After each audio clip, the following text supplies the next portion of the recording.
sobat, apa kabar? Ketemu lagi di channel Naga. Di sini saya akan melanjutkan Praktalen Donghua full spoiler. Tanpa lama-lama lagi kita tonton sampai habis. Air liur transformasi tubuh Bodhisattva, pemilik Yao dan Yan tua di sampingnya terkejut setelah mendengar nama yang keluar dari mulut Xiao Yan. Mereka segera berpikir keras. Kegembiraan melonjak ke dalam hati Xiao Yan saat dia mengamati dua orang yang tenggelam dalam pikirannya. Dia hanya bertanya secara acak. Namun, dia akhirnya melihat ekspresi wajah mereka berdua. Tampaknya mereka tidak sepenuhnya menyadari hal ini. Xiao Yan menoleh dan bertukar pandang dengan dokter peri kecil di sisinya. Dia menemukan bahwa meskipun dia tenang, ada sedikit kegembiraan di matanya. Mereka tidak berhasil memperoleh sedikit pun informasi mengenai air liur transformasi tubuh Bodhisattva selama perjalanan mereka. Tanpa diduga, mereka mungkin bisa mempelajari sesuatu setelah mereka tiba di sini. Menurut apa yang aku tahu, ada sejenis pohon kuno misterius di dalam gunung yang jarang penduduknya. Dinamakan pohon purba Bodhisattva. Rimpang pohon ini, yang terkubur jauh di bawah tanah, lambat laun akan membentuk benda tebal berbentuk hati yang memiliki efek misterius. Perlahan-lahan menggumpal selama bertahun-tahun, makanya ada orang yang menyebutnya hati Bodhisattva. Namun, secara normal, diperlukan akumulasi lebih dari 1000 tahun agar pohon purba Bodhisattva dapat membentuk hati Bodhisattva. Air liur transformasi tubuh Bodhisattva adalah benda misterius yang dikeluarkan dari permukaan hati Bodhisattva ini. Yan tua akhirnya berbicara setelah merenung beberapa saat. Mata Xiao Yan sedikit cerah saat mendengar ini. Ini adalah pertama kalinya dia mendengar informasi apapun yang berkaitan dengan air liur transformasi tubuh Bodhisattva. Jika air liur transformasi tubuh Bodhisattva ini dikonsumsi, ia memiliki efek mengubah tubuh dan meningkatkan konstitusi seseorang. Itu sangat misterius. Adapun hati Bodhisattva, secara bertahap mampu menggantikan jantung di tubuh seseorang. Dengan begitu, seseorang akan mampu mempertahankan nyawanya meski jantungnya mengalami pukulan fatal. Terlebih lagi, kekuatan yang dapat diberikan oleh hati Bodhisattva ini kepada seseorang jauh melebihi kekuatan hati orang tersebut sebelumnya.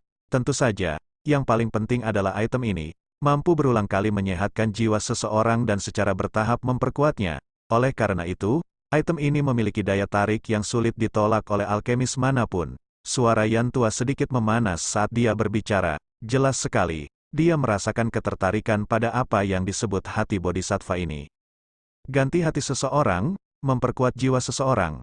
Xiao Yan tanpa sadar merasakan mulutnya menjadi kering setelah mendengar efek misterius yang luar biasa meskipun dia tenang. Hati Bodhisattva ini, sungguh terlalu menakutkan, bukan? Kekuatan-kekuatan spiritual seseorang memiliki posisi yang sangat penting bagi seorang alkemis. Prestasi masa depan seorang alkemis sebagian besar ditentukan oleh kekuatan semangat mereka. Biasanya, jiwa seseorang hanya akan menjadi lebih kokoh dan kuat ketika seseorang naik level. Tidak peduli bagaimana seseorang dilatih, jiwanya akan tetap tenang pada saat-saat biasa dan tidak akan diperkuat sedikitpun. Alasan Xiao Yan mampu mencapai prestasi seperti itu pada usia seperti itu sebagian besar karena semangatnya sedikit lebih kuat daripada orang biasa sejak ia masih muda. Jika bukan karena alasan ini, Yao Lao, yang bersembunyi di dalam ring, tidak akan menampakkan dirinya di kota Wutan. Dia juga tidak akan menghabiskan begitu banyak upaya untuk mendidik Xiao Yan dari tuan muda klan kecil yang tidak berguna menjadi orang yang benar-benar kuat yang telah mengejutkan dan membuat kagum sebuah kerajaan. Oleh karena itu, mengatakan bahwa pencapaian Xiao Yan saat ini sebagian besar karena kekuatan spiritualnya, yang lebih kuat dari orang biasa, bukanlah omong kosong. Namun, hati Bodhisattva ini sebenarnya memiliki efek nutrisi dan penguatan semangat seperti ini. Dengan kata lain, siapapun yang memperolehnya kemungkinan besar akan mengumpulkan pencapaian yang tak terukur di masa depan. Poin ini adalah sesuatu yang bahkan Xiao Yan tidak ragukan. Ada orang-orang jenius yang lahir secara alami dan ada orang-orang jenius yang didapat. Para jenius yang dibentuk dari hati Bodhisattva mungkin akan mencapai pencapaian yang lebih menakutkan. Saya yang dulu telah melihat beberapa buku kuno yang berasal dari masa lalu yang mengatakan bahwa pernah ada seorang elit Dao Sheng yang dikenal sebagai Putih Zi. Putih untuk kata Bodhisattva, ribuan tahun yang lalu. Dao Sheng elit ini telah menelan hati Bodhisattva.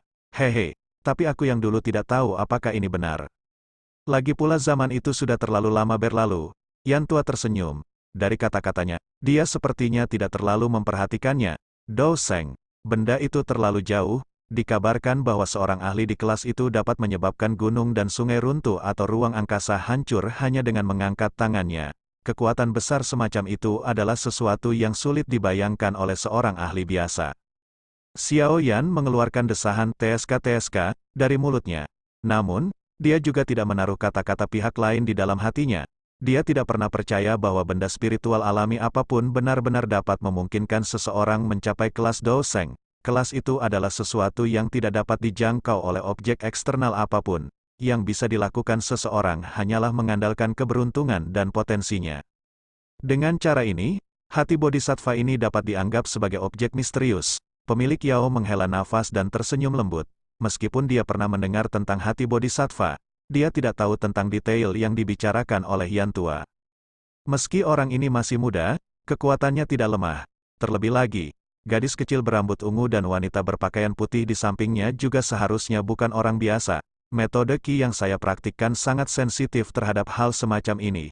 Tekanan yang diberikan kedua orang itu kepadaku sebelumnya tidak kalah dengan Tuan Yan ini. Pemilik Yao menggelengkan kepalanya. Dia bergumam sambil tersenyum lembut. Mungkin, dia benar-benar berhasil